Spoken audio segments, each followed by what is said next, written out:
మనం చెప్పే సువార్త కేవలం మా మతం మారండి, కేవలం మా మతంలోకి రండి కాదు. మనం చెప్పే సువార్త ప్రజలకు డిగ్నిటీ ఇచ్చేది. మనం చెప్పే సువార్త ప్రజల కడుపుకు పట్టెడు అన్నం పెట్టేది. మనం చెప్పే సువార్త ప్రజలకు ఉద్యోగ అవకాశాలు ఇచ్చేది. మనం చెప్పే సువార్త ప్రజలు ప్రతి కమ్యూనిటీలో ఉన్నవారు ఎదగటానికి అవసరమయ్యేది. మనం చెప్పే సువార్త స్త్రీలకు ఎంతకాలం అయిందండి మన దేశంలో స్త్రీలు ముందుకొచ్చి ఇక్కడ నువ్వు పై వస్త్రం వేసుకోవాలా వద్దా అని కొట్లాడుకునే సమయంలో నా క్రైస్తవ మిషనరీలు నాకు ముందు నడిచినటువంటి నా విశ్వాస యోధులు ముందుకొచ్చి మత ప్రాతిపదికన కాకుండా ప్రతి ఒక్కరిని, స్త్రీలను పురుషులను పక్కపక్కన కూర్చోబెట్టి చదువు చెప్పారు. అది మిషనరీ సేవ యొక్క ఘనత.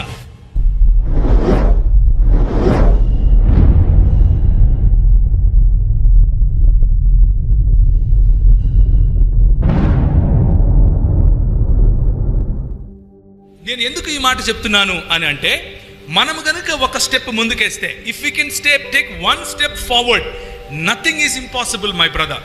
ఆ రోజు గవర్నమెంట్ వారు ఈరోజు మేమెళ్ళి అది చేశామని చెప్పుకోక్కర్లేదు, గవర్నమెంట్ వాళ్ళే చేశారు.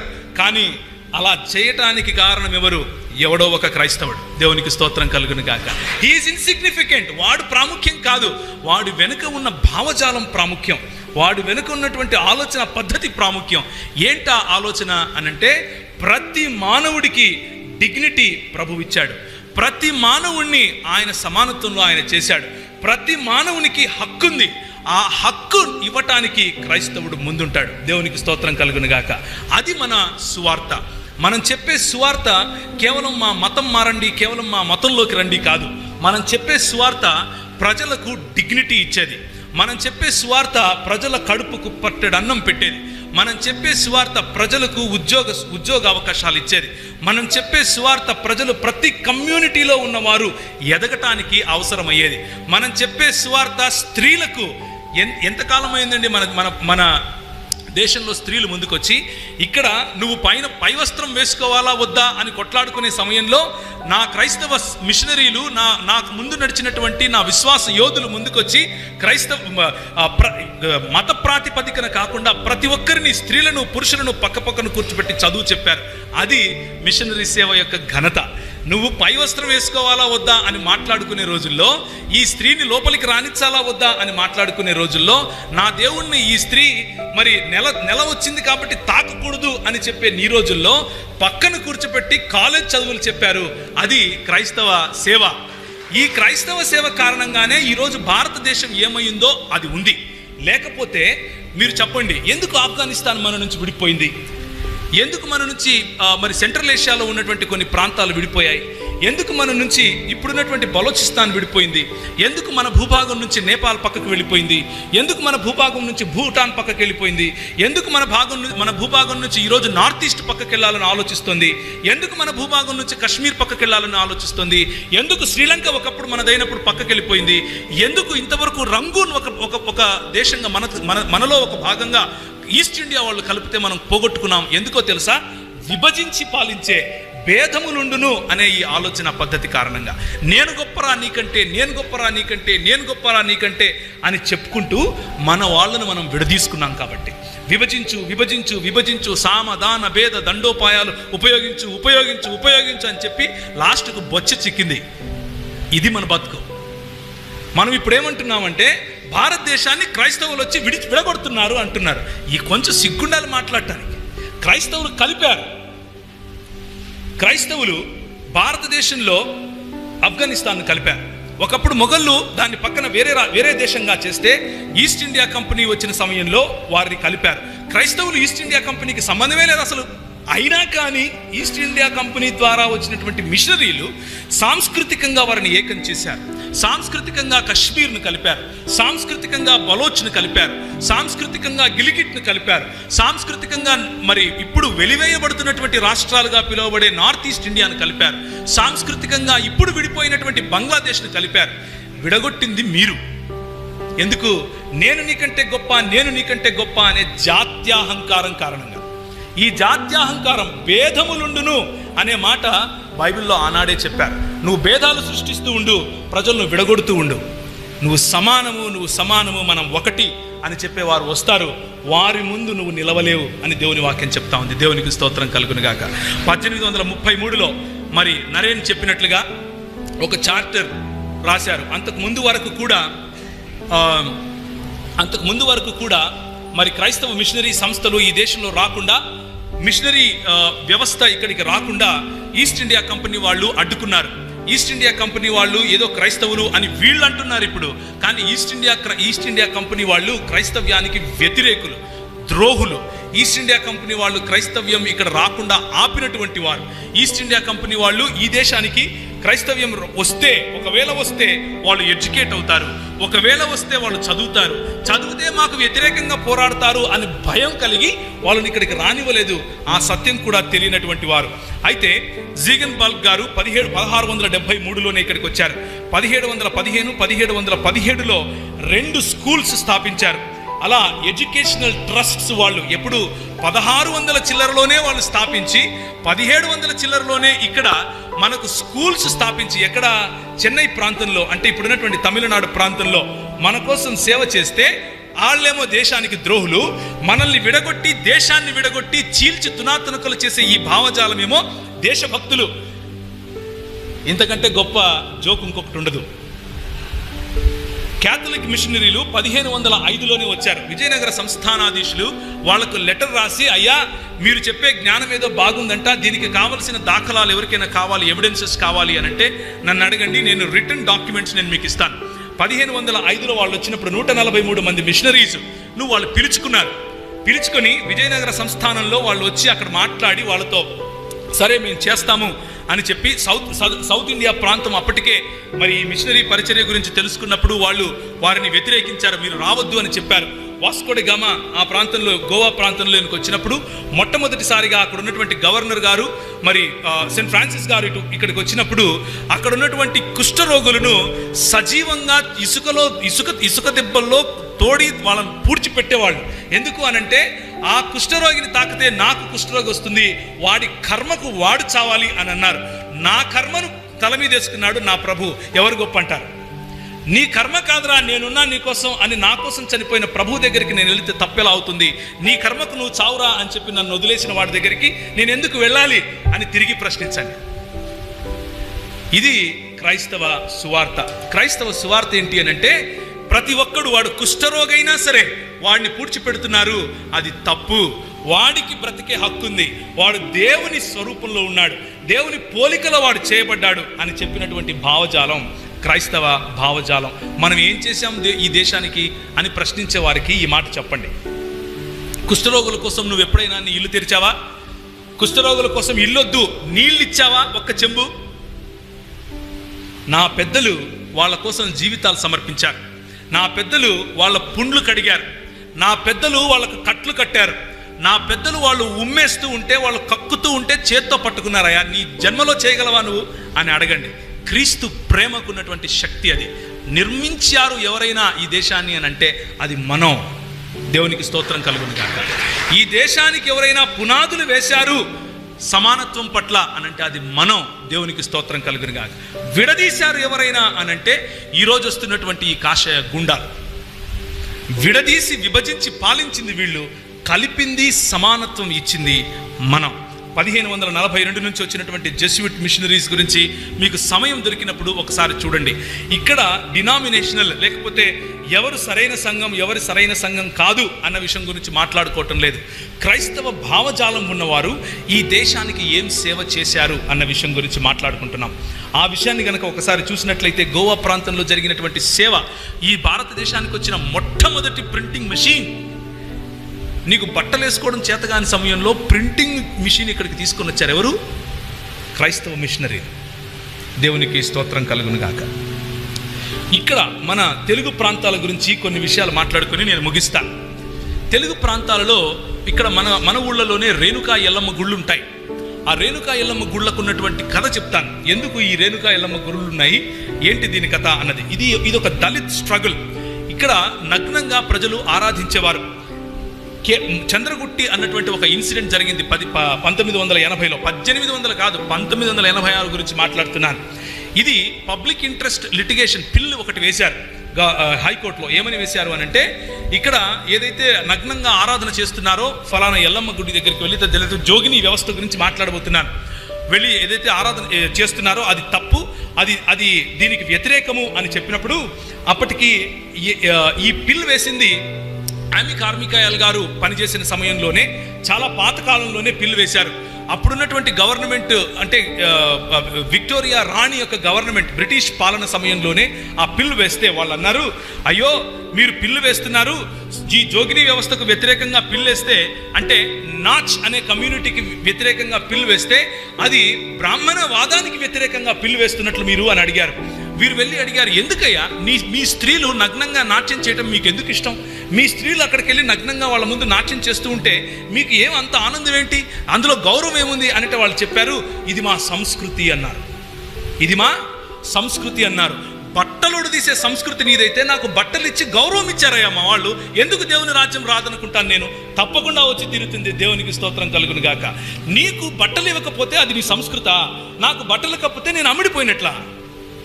ఇదెక్కడి న్యాయం? ఇదెక్కడి న్యాయం? బట్టలు లేకుండా నువ్వు డ్యాన్స్ వేయాలి, అది నీ కులం అని చెప్పింది ఈ వ్యవస్థ. నువ్వు బట్ట లేకుండా నేను చెప్పిన పద్యాలు వల్లించాలి అని చెప్పింది ఈ కులం. ఆ కులం ఈ రోజుకు కూడా మన మహబూబ్ నగర్ మరియు బీదర్ ప్రాంతాల నుంచి మహబూబ్ నగర్ వరకు కర్ణాటక ప్రాంతాలు మరియు మన తెలంగాణ ప్రాంతము బళ్ళారి వరకు కూడా ఈరోజు మన మధ్యలో కూడా ఆ సముదాయం నుంచి వచ్చిన వాళ్ళు ఉన్నారు. దేవునికి స్తోత్రం కలుగును గాక. ఈరోజు క్రైస్తవులుగా నిలబడి అంటున్నారు, మేము దేవుని పిల్లలం, మేము బట్టలు ఇప్పుకొని నాట్యం చేసేవాళ్ళం కాదు అని చెప్తున్నారు. ఎందుకు అనంటే మన సహోదరుల యొక్క పూర్వీకులు అన్నారు, ఇదిగో ఈ 66 పుస్తకాలు ఉండే బైబిల్ పట్టుకుని అన్నారు, ఇది వచ్చిందయ్యా మా చేతికి, మాకు అక్కర్లేదు డాన్స్ అన్నారు. ఇది వచ్చిందయ్యా మా చేతికి, మీ కింద మేమేంది డాన్స్ చేసేది అన్నారు. ఇది వచ్చింది మమ్మల్ని లిబరేట్ చేయడానికి, ఈ పుస్తకం మా చేతికి వచ్చింది, మేమేం ఖడ్గాలు పట్టుకొని యుద్ధాలు చేయము, మేమేం పెద్దగా జబ్బలు సరిచేదేమి లేదు, మాకు ఇదిగో ఈ గ్రంథం వచ్చింది, నల్ల పుస్తకం అని ఎగతాళి చేస్తున్నావు కదా, ఆ నల్ల పుస్తకం నాకు డిగ్నిటీని ఇచ్చింది, ఆ నల్ల పుస్తకం నాకు ఆత్మాభిమానాన్ని ఇచ్చింది, ఆ నల్ల పుస్తకం నాకు ఆత్మగౌరవాన్ని నేర్పింది. ఈరోజు జోగులాంబ అని గొప్పగా మాట్లాడుతున్నావు, కానీ దాని వెనుకున్నటువంటి ఒక పురాణం చెప్తాను చూడండి, భలే ఉంటుంది. మరి జమదగ్ని గారు, ఆయన భార్య ఉంటారు, ఆయనకు పరశురాముడు ఒక కుమారుడు, ఉన్న 3 కుమారుల్లో ఒకడు. జమదగ్ని గారి భార్య అయినటువంటి రేణుక గారు ప్రతిరోజు పోయి నీళ్లు తీసుకొని వచ్చి ఇచ్చేవారు. ఒకరోజు గంధర్వులు వస్తే వాళ్ళ మాయలో పడిపోయింది అని అనుకుని జమదగ్ని ఏమంటాడంటే, ఈ రేణుకను చంపేరా అని అంటాడు. 3 పిల్లల్లో ఒకడైనటువంటి పరశురాముడు, సరే నాన్న నేను చేస్తాను అని చెప్పి ఆమె తల నరికేస్తాడు. ఆమె తల నరికేసిన సమయంలో, సరే నా కొడుకు నా మాట విన్నాడు అని చెప్పి నేను నీకు వరాలు ఇస్తాను, చెప్పరా ఏం కావాలో అని అంటే, మా అమ్మ తిరిగి రావాలి అని అంటాడు. మీ అమ్మని తిరిగి రావాలి అని అంటే, మరి తలకాయ తీసుకొని వచ్చావు కదా, మొండెం ఏది అని అంటే, సరే నేను మొండెం తీసుకొని వచ్చిస్తాను నీకు అని చెప్పి ఒక శూద్రజాతి స్త్రీ, ఒక అస్పృశ్యురాలు, దాసులు, దస్యులు, మ్లేచ్చులు అని ఎవరినైతే పిలిచారో, నల్లగా ఉంటారు, ఇంత బండగా ఉంటారు అని ఎవరినైతే పిలిచారో, ఒక అమ్మాయి, ఒక స్త్రీ అక్కడ నీళ్లు పట్టుకుంటూ ఉంటే వెళ్ళి దాన్ని తల నరకరా అని అంటే తల నరికాడు. అదే ఈ ఎల్లమ్మ. ఆ తల నరికి తీసుకొని వచ్చి రేణుక తల తీసుకెళ్ళి ఆమెకు పెట్టి, ఆ సమయంలో ఆమె బట్టలు ఉన్నాయో లేదో కూడా తెలుసుకోకుండా ఆమె పరిగెట్టినప్పుడు రేణుక ఈ భూమి చీల్చబడి ఆమెను మింగేస్తుంది. అలా నగ్నంగా పరిగెడితే భూమి మిమ్మల్ని తీసుకుంటుందిరా అని చెవులలో రింగులు తిరిగేట్లుగా కొన్ని వేల సంవత్సరాలు చెప్పారు. కాబట్టి బట్టలిప్పిపోయి మనము ఆరాధన చేస్తే మనము స్వీకరింపబడతాం అని నేర్పించారు. అది దీని వెనుకున్నటువంటి పుక్కిటి పురాణం. కానీ క్రైస్తవ మిషనరీలు ఏం చేశారు? నువ్వు దేవుని స్వరూపంలో ఉన్నావు అన్నారు. నువ్వు దేవుడు తన పోలికలో నిన్ను చేసుకున్నాడు అని చెప్పారు. నీకు బ్రతికే హక్కు ఉందని చెప్పారు. నువ్వు బట్టలు కట్టుకునే హక్కు ఉందని చెప్పారు. నువ్వు వాళ్ళ ముందు నాట్యం చేయక్కర్లేదు అని అన్నారు. వాళ్ళ ముందు నాట్యం చేసి నీ ఆత్మాభిమానం చంపుకోక్కర్లేదు అని అన్నారు. వారికి బట్టలు కప్పారు. అలాంటి దేవుడు వద్దు నాకని ఎందుకంటా నేను? తప్పకుండా కావాలి. దేవునికి స్తోత్రం కలుగును గాక. అది దేవుని రాజ్య స్థాపన. దేవుని రాజ్య స్థాపన అంటే బైబిల్ పట్టుకొని 2-3 మాటలు చెప్పటం కాదు. దేవుని రాజ్య స్థాపన అంటే ఇలాంటి సోషల్ ఈవిల్స్కి వ్యతిరేకంగా పోరాడగలగటం. హామీ కార్మికాయలు లాంటి వాళ్ళు వాళ్ళ జీవితాన్ని పణంగా పెట్టి ఈరోజు మన కోసం పోరాడారు. కాబట్టి మన స్త్రీలు పై వస్త్రం ధరించుకుంటున్నారు, మన స్త్రీలు సరిగ్గా బట్టలు కట్టుకుంటున్నారు. కేరళలో అదే ప్రాంతం, అదే వివక్ష. మదురై ప్రాంతంలో అదే వివక్ష. పై వస్త్రం ధరిస్తే చనులు కోసినటువంటి, స్తనాలు కోసినటువంటి చరిత్ర ఈ దేశంలో లేదా అని ప్రశ్నించండి. బట్టలు తీయడం నీ సంస్కృతి అయితే బట్టలు కప్పడం మా సంస్కృతి. బట్టలు కప్పే సంస్కృతి తప్పు అయితే తప్పే చేస్తామని చెప్పండి. దేవునికి స్తోత్రం కలుగును గాక. ఇది ఈ జోగిని వ్యవస్థ అన్నది తమిళనాడులో దేవరాడియార్ అని పిలిచారు. అలాగే ట్రావెన్కోర్ ప్రాంతంలో కుడిక్కార్లు అని పిలిచారు. ఆంధ్రప్రదేశ్ ప్రాంతంలో దోగములు, సానిలు అని పిలిచారు. కన్నడ స్పీకింగ్ ప్రాంతంలో బసవిలు అని పిలిచారు. గోవా ప్రాంతంలో భావనిలు, భవినీలు అని పిలిచారు. మహారాష్ట్ర ప్రాంతంలో జోగతీలు, జోగితినీలు, జోగినీలు అని పిలిచారు. ఈ వ్యవస్థ ఆన్ పేపర్ మీద ఈరోజు లేదు, కానీ ఈ రోజుకు కూడా ప్రాక్టీస్ చేస్తున్నారు. అంటే దాని అర్థం ఏంటంటే ఈ నల్ల పుస్తకం ఇంకా అందరి చేతిలోకి వెళ్ళలేదు. మా పితరులు ఏదో చేశారు అని చెప్పుకోవడం కోసం ఇండాలజీ ప్రోగ్రాం కాదు. మనం ఏం చేయాలి అన్నది ఆలోచించడం కోసం ఇండాలజీ ప్రోగ్రాం. ఈరోజు మనకు ఉన్నటువంటి అడ్వర్సరీస్ మనం చూస్తే, మనకు వ్యతిరేకంగా వస్తున్న భావజాలాలు చూస్తే, పొలిటికల్గా, ఆర్థికంగా అన్ని రంగాల్లోనూ మనల్ని కుదించేయాలి అన్నటువంటి ప్రణాళిక ఉంది, అది నిజం. కానీ మిషనరీ వ్యవస్థ ఈ దేశానికి వచ్చినప్పుడు అంతకంటే భయంకరంగా ఉండేది. అయినా కానీ వారు పోరాడారు, అయినా కానీ వారి ప్రాణాలు సైతం తెగించి పోరాడారు. కనుకనే ఈరోజు మనం ఇక్కడ కూర్చున్నాం, కనుకనే ఈరోజు మనం చదువుకోగలుగుతున్నాం, కనుకనే ఈరోజు దాన్ని ఏమంటారు, వెలివేయబడిన ప్రతి జాతి, శూద్ర జాతి అనండి, లేకపోతే అస్పృశ్యులనండి, లేకపోతే వనవాసులనండి, ఈ 3 తెగలకు సంబంధించిన ఎవరైనా సరే ఈరోజు చదువుకుని పైకి వస్తున్నారు. ఈరోజు రాజ్యాధికారం వైపుకు వెళుతున్నారు అని అంటే అది కేవలం మిషనరీ పరిచర్య యొక్క ప్రతిఫలం అని నేను మీకు తెలియజేస్తున్నాను. కొన్ని విషయాలు మాట్లాడి నేను ఒక నెక్స్ట్ ప్రోగ్రాంలోకి వెళ్తాం. బహుభాషా కోవిదుడు అని ఒక ఆయనకి పేరుండేది, తెలుగు ప్రేమి అని పేరుండేది. ఆయన నిఘంటువు రాశాడు. నిఘంటువు రాసిన తర్వాత a grammar of the Telugu language అని రాశాడు 1857లో. ఆ తర్వాత a dictionary of mixed dialects and foreign words అని 1854లో రాశాడు. ఆ తర్వాత ద తెలుగు రీడర్ అనే పుస్తకం రాశాడు. ఎ లిటిల్ లెక్సికన్ అన్నటువంటి ఇంకొక పుస్తకం 82లో రాశాడు. 53లో డైలాగ్స్ ఇన్ తెలుగు అని ఇంగ్లీష్ అనే పుస్తకం రాశాడు. ఆ తర్వాత 1852లో జిల్లా డిక్షనరీ అని రాశాడు. ఆ తర్వాత డెస్పిటేషన్స్ ఆన్ విలేజ్ బిజినెస్ అని 1855లో రాశాడు. అలా చెప్పుకుంటూ రాసుకుంటూ పోతే రాజుల యుద్ధములని, లోకం చేత వ్రాయబడిన శుభవర్తమానము అని, ఆ తర్వాత ఆంధ్ర గీర్వాణ చందము అని, తెలుగు ఆంగ్ల నిఘంటువు అని చెప్పి కొన్ని వందల పుస్తకాలు రాసి ఈరోజు గద్య భాగాలను మన చేతికి ఒక ఆయన అందించాడు. ఆయన ఎవరు అనంటే, నా స్నేహితుడు ఇక్కడ నరసింహ ఉన్నాడు, నేను నరసింహ, మా కుటుంబానికి సంబంధించి చెందిన వాళ్ళు కొంతమంది ఉన్నాం. మేము కడప జిల్లా నుంచి వస్తాం. 1850 ప్రాంతాలలో కడప జిల్లాకు కలెక్టర్గా ఒక ఆయన ఉండేవాడు. ఆయన పేరు చార్ల్స్ ఫిలిప్ బ్రౌన్ గారు. సిపి బ్రౌన్ గారు ఈరోజు నేను తెలుగులో న్యూస్ పేపర్ చదువుతున్నామంటే దానికి కారణం ఆయన. ఆ రోజు ఉన్నటువంటి ఎవరైతే విద్యావంతులు అని చెప్పుకున్నారో 1850కి ముందు, 1840కి ముందు, ఆ విద్యావంతులు తెలుగు భాషను మ్లేచ్ఛ భాషగా అభివర్ణించారు, తమిళ భాషను మ్లేచ్ఛ భాషగా అభివర్ణించారు, కన్నడ భాషను మ్లేచ్ఛ భాషగా అభివర్ణించారు, మలయాళ భాషను మ్లేచ్ఛ భాషగా అభివర్ణించారు. అది నీచమైన భాష అని చెప్పారు. దాని ఎందుకు రా అని అన్నారు. ఒకవేళ మాట్లాడితే సంస్కృత పదాలు కలిపినటువంటి పద్య రూపంలో మాట్లాడుకోవాలి అని చెప్పారు. అంతేకాని సామాన్య మానవులు మాట్లాడుకునే మాటలు వాటిని మరి బయట ప్రాంతంలో మాట్లాడుకోవచ్చు, కానీ అవి రాసేంత గొప్ప భాషలు ఏమీ కాదు అని చెప్పి నీ భాషను నా భాషను తొక్కేస్తే, సిపి బ్రౌన్ బయట నుంచి వచ్చిన వ్యక్తి రాస్తే గాని మన చేతికి న్యూస్ పేపర్ రాలేదు. ఇది దేవుని రాజ్య సువార్త. దేవుని రాజ్యము అన్నది కేవలము ఆత్మలను రక్షించటం మాత్రమే అని అనుకుండేరు పొరపాటున. ఆ ఆత్మను రక్షించటానికి ముందు చేయాల్సిన పనులు చాలా ఉన్నాయి. ఆ ఆత్మను రక్షింపబడిన తరువాత కట్టేటటువంటి పని చాలా ఉంది. కేవలము మధ్యలో పని చేసేసి మధ్యలో వదిలేస్తే మిడిమిడిగానే మనం అంతరించిపోతాం అన్న విషయాన్ని గుర్తు చేయటం కోసం ఈ మాట చెప్తున్నాను. ఆయన 15 ఎకరాల భూమిని కడప జిల్లాలో తీసుకుని, కడప మా ఊర్లోనే తీసుకుని ఒక పెద్ద గ్రంథాలయాన్ని స్థాపించి ఆయన పేరట సిపి బ్రౌన్ గ్రంథాలయం అని అక్కడున్నటువంటి ప్రజలు ఆయన పేరట అది స్థాపించుకున్నారు. అది నేను సంఘము మర్చిపోయింది, సమాజం మర్చిపోలేదు. మన సంఘం మర్చిపోయింది. ఈయన ఎవరో తెలుసా?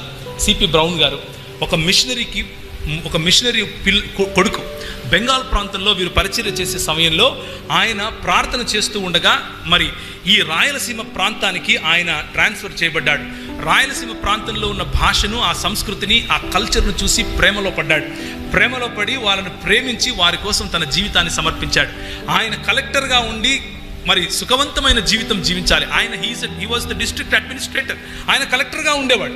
కానీ ఆయన కలెక్టర్ గిరిని మర్చిపోయి ఒక బ్రాహ్మణుడి యొక్క బ్రాహ్మణుడు చనిపోతే ఆ బ్రాహ్మణుడు తగిలేసి దగ్గర భార్యను తీసుకెళ్లి తగిలేస్తున్నారు. ఆయన పరిగెట్టుకుంటూ వెళ్ళి తన కార్యాలయాన్ని విడిచిపెట్టి అక్కడికి వెళ్ళి అది ఆపాడు. వివక్ష ఎవరు చూపిస్తున్నారు ఇప్పుడు? బ్రాహ్మణుడు తగిలేసినా పోరాడింది ఎవరు? బ్రాహ్మణవాదుల? క్రైస్తవులు పోరాడారు. న్యాయము అందరికీ న్యాయమే అని నిలబడింది. న్యాయము అనేటటువంటి దేవుని రాజ్యం యొక్క సంకల్పాన్ని తీసుకుని వచ్చింది క్రైస్తవ మిషనరీ. వారు కలెక్టర్ల రూపంలో ఉన్నా, వారు లార్డ్స్ రూపంలో ఉన్నా, వారు జనరల్స్ రూపంలో ఉన్నా, ఏ రూపంలో ఉన్నా వారు దేవుని యొక్క పరిచారకులుగా, దేవుని యొక్క పరిచర్య చేసేవారుగా మనం చూస్తాం. కాంట్రాస్ట్ ఏంటి? You pour lead in our ears when we read something. మేము చదువుకుంటే మేము చదువుకోకూడదని మా నాలుకలు నువ్వు కోసావు, నువ్వు చదువుకోరా అని చెప్పి నా కోసం గ్రంథాలయాలు కట్టాడు క్రైస్తవ మిషనరీ. నేను ఎందుకు వెళ్ళకూడదు అవతల వైపు? తిరిగి ప్రశ్నించండి. నువ్వు మంత్రం చదివితే నేను వింటేనేమో నాకు సీసం పోస్తావు, అవతల వాడు చదువుకోవటానికి నాకు ఈ నల్ల పుస్తకం ఇచ్చాడు, ఇది చాలు నాకు అంటున్నాను. ఇప్పుడు భయం వస్తుంది నీకు. ఈ పుస్తకం, ఈ భావజాలానికి ఉన్నటువంటి శక్తి, అది విమతములు సృష్టించే ఈ లోకంలో దాన్ని తుత్తునీలుగా చేయగల చిన్న రాయి, ఏ మనుషుడి చేత తొలచబడినటువంటి చిన్న రాయి, అదే సంఘము అనే రాయి. ఇప్పుడు చెప్పండి, ఈ సిపి బ్రౌన్లు ఒకరితోనే అంతరించిపోతారా, లేకపోతే మనలో నుంచి ఇంకొక సిపి బ్రౌన్ లేయాలంటారా? Do we need more C P Browns? Of course we need more C P Browns. We need more C.P. Browns so that they can come forward and establish the kingdom of God. So, కేవలము భాషలలో మాత్రమే కాదు, మిగిలిన చాలా రంగాలలో మన క్రైస్తవ మిషనరీలు పనిచేశారు. మీరు రఘుపతి వెంకటరత్నం నాయుడు గారు, ముట్నూరి కృష్ణారావు గారు, కొండా వెంకటప్పయ్య పంతులు గారు, వీరందరూ కూడా పేరుకు ఇంకా హైందవ్యంలో ఉన్నామని చెప్పుకున్నప్పటికీ వారి జీవితాలలో క్రైస్తవ విలువలను పాటించిన వారు, క్రైస్తవ విలువలను పాటిస్తూ బ్రతికినటువంటి వారు, క్రైస్తవ ఇన్స్టిట్యూట్స్లో చదవటం కారణంగా గొప్ప గొప్ప లీడర్స్గా వారు అయ్యారు. వారి వెనుక క్రైస్తవ మిషనరీలు నిలబడి, వీరు ముందు నిలబడి చేస్తే ఇది బయట దేశం వాళ్ళు చేస్తున్నారు అని గ్యారంటీగా అంటారు కాబట్టి స్థానికంగా ఉన్నటువంటి నాయకులను నిలబెట్టారు. నన్ను వెనక వేసేది నువ్వు, నన్ను ముందు పెట్టి ప్రోత్సహించేది మిషనరీలు. నేను ఎందుకు వాళ్ళతో వెళ్ళకూడదు అని తిరిగి ప్రశ్నించండి. ఎందుకు వెళ్ళకూడదు? ఇందులో పంతులు ఉన్నారు, ఇందులో నాయుడు ఉన్నాడు, ఇందులో రావు ఉన్నారు. వివక్ష ఏది? వివక్ష? ఏ వివక్ష లేదు. ఇక ఒక గవర్నర్ యొక్క పర్స్పెక్టివ్ చూడండి. ఆయన సర్ రివర్స్ థామ్సన్ ఏమంటున్నాడు అని అంటే, నా జడ్జిమెంట్ ప్రకారము క్రైస్తవ మిషనరీలు చేసినటువంటి పనితో గవర్నమెంట్ వారు పనిచేసినటువంటి దాన్ని కనుక పోల్చి చూస్తే వీళ్ళు చేసిన పని ప్యూర్ అన్సెల్ఫిష్ జీవన శైలి, ఏమాత్రము స్వార్థం లేనటువంటి జీవన శైలి తీసుకుని వచ్చి they have exercised power and produced results that words cannot fully describe అంటున్నారు. మన మాటలు చెప్పలేనటువంటి గొప్ప పనులు వాళ్ళు చేశారు అంటూ మన తెలుగు రాష్ట్రాల్లో జరిగిన దాని గురించి ఆయన ఇచ్చినటువంటి స్టేట్మెంట్ అది. 1870లో 138 ఎడ్యుకేషన్ ఇన్స్టిట్యూషన్స్, కేవలం ఆంధ్ర మరియు మెడ్రాస్ ప్రెసిడెన్సీ గురించి మాట్లాడుతున్నాను. 1880లో 440, 1890లో 1473, అలా 1912కు వచ్చే వరకు, అంటే మదర్ తెరీసా గారు ఈ దేశానికి రాకముందే, మదర్ తెరీసా గారు పుట్టక ముందే 6559 ఇన్స్టిట్యూషన్స్ పెట్టి క్రైస్తవులు స్త్రీలను మరియు పురుషులను వారు లేవదీయగలిగారు. దేవునికి స్తోత్రం కలుగును గాక. ఇప్పుడేమో మదర్ తెరీసా వచ్చి ఏమో చేసింది, మదర్ తెరీసా వచ్చింది ఏమో చేసి అనింది అని ఏడుస్తారు. ఆమె పుట్టక ముందు జరిగింది ఇది. 6559 ఇన్స్టిట్యూషన్స్ ఆమె పుట్టక ముందు కేవలం మెడ్రాస్ ప్రెసిడెన్సీలో మాత్రమే జరిగింది. ఆమె 1910లో పుట్టింది కదా మదర్ తెరీసా గారు.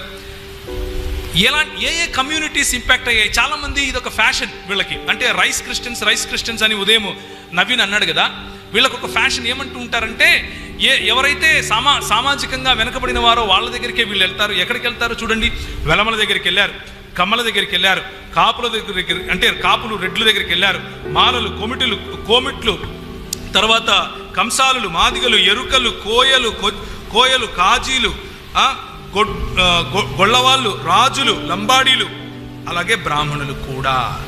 కానీ టోటల్గా మరి లబ్ధి పొందిన వాళ్ళని చూస్తే ఎక్కువ సంఖ్య ఎవరిది ఉంది? బ్రాహ్మణులదే ఉంది కదా. ఎవరిది? ఇక్కడ ఉన్నటువంటి వెలివేయబడిన తెగలన్నీ 2, 3, మిగిలినది లబ్ధి పొందేది నువ్వే, లబ్ధి పొందిన తర్వాత తిట్టేది నువ్వే. ఏ గిన్నెలో తింటావో అదే గిన్నెకు చిల్లేసేది నువ్వే. అది నీ సంస్కృతి. నా సంస్కృతి ఏంటంటే, నాకేం నేర్పారంటే వీళ్ళు, నువ్వు దేవునికి నమ్మకంగా బ్రతుకు అని నేర్పారు, సమాజానికి నమ్మకంగా బ్రతుకు అని నేర్పారు. అందుకనే స్త్రీలను గౌరవించడం నేర్చుకున్నాం, అందుకనే ప్రతి మానవుడిని గౌరవించడం నేర్చుకున్నాం. అందుకనే నువ్వు గోచి కట్టుకున్నా గౌరవించాం, ప్యాంట్ వేసుకున్నా గౌరవించాం, నువ్వు పై వస్త్రం వేసుకున్నా గౌరవించాం, వేసుకోకపోయినా గౌరవించాం. ఎందుకు అనంటే, ఇదిగో ఈ 66 పుస్తకాలున్న బైబిల్ అలా చేయమని చెప్పింది కాబట్టి. నీకేం చెప్పింది? నీ సంస్కృతి ఏం చెప్పింది? నన్ను వెలివేయమని చెప్పింది, నన్ను బయట పెట్టమని చెప్పింది, నాకు చదువు చెప్పొద్దని చెప్పింది, నాకు అన్నం పెట్టొద్దని చెప్పింది, నాకు ఇంట్లోకి రానిచ్చుకోవద్దని చెప్పింది. ఈ రోజుకు కూడా మన మధ్యలో ఎమిగనూరు నుంచి మరి 4-5 మంది ఉన్నారు. క్రికెట్ ఆడుకుని వాళ్ళు దగ్గరున్న హోటల్కి వెళ్ళి నీళ్లు తాగుదాము అని అంటే వాళ్ళు అడుగుతారు, ఏంటోళ్ళరా మీరు అని అడుగుతారు. ఈరోజు ఇది 2018. మీరు వాళ్ళైతే ఈ క్లాస్ కాదు ఆ క్లాస్ అని చెప్తారు. ఇది నీ సంస్కృతి. నేను ఎందుకు వెళ్ళకూడదు? తిరిగి అడగండి, నేను ఎందుకు వెళ్ళకూడదు? వెళ్తాను. ఎందుకు? సమానత్వము దేవుడు ఇచ్చాడు, నాకు సమానత్వం నువ్వు లేదంటున్నావు కాబట్టి నీచ సంస్కృతిలో నేను ఉండను, నాకు గౌరవం ఇచ్చే సంస్కృతిలో నేను ఉంటాను. They gave respect to us. They revolutionarily transformed my society. They encouraged religious status. Conversions తర్వాత ఎవరైతే చదువుకున్నారో వాళ్లకు హయ్యర్ లెవెల్ పనులు వాళ్ళు ఇచ్చారు. విమెన్ ఎంపవర్మెంట్ చేశారు, హోలిస్టిక్ డెవలప్మెంట్ ఇచ్చారు. Art colleges 22, non missionary 11. ఎప్పుడు మెడ్రాస్ ప్రెసిడెన్సీ గురించి మాట్లాడుతున్నాను. Secondary schools 182, non missionary 208. Secondary schools for girls 135, government ఎన్ని 13. అసలు ఉందా? 135 ఎక్కడ, 13 ఎక్కడ? ప్రైమరీ స్కూల్స్ ఫర్ బాయ్స్ 3016, ఇది మాత్రం ఉంది. అంటే స్త్రీలకు పురుషులకు ఉన్న వివక్ష చూపిస్తున్నాను. ప్రైమరీ స్కూల్స్ ఫర్ గర్ల్స్ 371, మిషనరీలు 200, నాన్ మిషనరీలు 281. ఇది మనం చేసినటువంటి పరిచర్య, మనం చేసినటువంటి సేవ. ఇది 4th క్వింకినియల్ రివ్యూ ఫ్రమ్ 1887 to 98, 1901 నుంచి 2 వరకు ఉన్నటువంటి అంకెలు మాత్రమే. సో ఈ 4 లండన్ మిషనరీ పరిచర్య, church missionary society, Wesleyan mission, అలాగే society for the propagation of gospel and free church mission of Scotland, ఈ 5 సంస్థలు, ఇంకా మెథడిస్ట్ సంస్థలు ఉన్నాయి, అలాగే లూథరన్ సంస్థలు ఉన్నాయి, అలాగే మిగిలిన చాలా లూథరన్ సంస్థలు. అంటే ఇంత లండన్ మిషన్ నుంచి వచ్చిన వారు లూథరన్గా మారారు, లూథరన్గా ఉన్నవారు లండన్ మిషన్లో కలిసిపోయారు. ఇలాంటి చాలా పరిణామాల కారణంగా కొన్ని పేర్లు ఇక్కడ పెట్టలేదు. అయినప్పటికీ వీరందరూ చేసినటువంటి పరిచర్య, వీరందరూ చేసినటువంటి సేవ, వీరందరూ చేసినటువంటి ఆరాధన పని కారణంగా భారతదేశం ఈరోజు ఏదైతే ఉందో అలా ఉంది. మనకు ఈరోజు ఉదయం మాట్లాడినట్లుగా the canal of baptism, Clough గారు మరియు ఆర్థర్ కాటన్ గారు కలిసి చేసినటువంటి పని ఈరోజు మన ఆంధ్రదేశాన్ని అన్నపూర్ణగా పిలుస్తున్నారు. Just because of them. మరి 1000 సంవత్సరాలు నువ్వు ఉండి ఏం చేశావు? 50 ఏళ్లలో వాళ్ళు ఎందుకు చేశారు? Because they loved people. ఎందుకు అనంటే ప్రజల పట్ల ప్రేమ, ఎందుకు అనంటే నిస్వార్థమైన సేవ, ఎందుకు అనంటే ప్రజలను ఉద్ధరించాలి, ప్రజలు ముందుకెళ్ళాలి, ప్రజలు బలపడాలి, దేవుని రాజ్యము స్థాపించబడాలి. ఒకప్పుడు స్టూవర్ట్పురం అంటే భయం. ఒకప్పుడు ఆ ప్రాంతానికి వెళితే రాత్రి 6 కాదు కదా, సాయంత్రం 5 కాదు కదా, మిట్ట మధ్యాహ్నం వెళ్ళాలంటే భయం. ఈరోజు అది సాల్వేషన్ ఆర్మీ వారి కారణంగా ఇట్ బికేమ్ ఈ స్టూవర్ట్పురం, ఒక్క స్టూవర్ట్ దొరగారి కారణంగా. అక్కడ ఉన్నటువంటి సముదాయం దొంగతనం చేసే సముదాయం. టైగర్ నాగేశ్వరరావు గారు అని అంటే భయం ఒక్కొక్కరికి. ఇందిరాగాంధీ కూడా అప్పుడు ఏదో ఇది ఆర్డినెన్స్ జారీ చేసిందంట, ఆయన పట్టుకోమని. నాకు తెలియదు అది నిజమో కాదో, it is just hearsay, I don't know, I never read it. కానీ ఈరోజు చూస్తే స్టీవర్ట్పురం అలా లేదుగా. దానికి కారణం ఏంటి? మరి భారతదేశానికి నువ్వేం చేశావు అని అడిగినప్పుడు ఆ దొంగతనంలో ఉన్నటువంటి ఆ సముదాయం కోసం నువ్వేం చేశావు? అక్కడికి వెళ్ళి రక్తం కార్చింది ఎవరు? అక్కడికి వెళ్ళి వాళ్ళ కోసం పోరాడింది ఎవరు అన్న విషయాన్ని జ్ఞాపకం చేసుకోవాలి. స్త్రీలను, సంఘంలో ఉన్నటువంటి స్త్రీలను కలిపారు, నాయకత్వం ఇచ్చారు. కాబట్టే స్త్రీలు ఈరోజు బయటకు వస్తున్నారు. మన దేశంలో ఈ రోజుకు కూడా నువ్వు మడిగట్టుకొని మూల కూర్చోవాలి అని చెప్పే సముదాయాలు లేవా? ఈరోజు ఎందుకని మన స్త్రీలు ముందంజలో ఉండి అన్ని విషయాల్లోనూ పోరాడుతున్నారు, అన్ని విషయాల్లోనూ ముందుకొస్తున్నారు? మన మధ్యలో సత్యఝరి అనే ఈ పుస్తకం చూడండి. వాస్తవాల విపులీకరణ, ఈర్ష్య, అసూయల స్వార్థ వికృత మతోన్మాద ముసుగు చీల్చిన ప్రభు సత్య జ్ఞాన ప్రేమ తత్వము. ఇది రాసింది ఒక స్త్రీ. దేవునికి స్తోత్రం కలుగును గాక.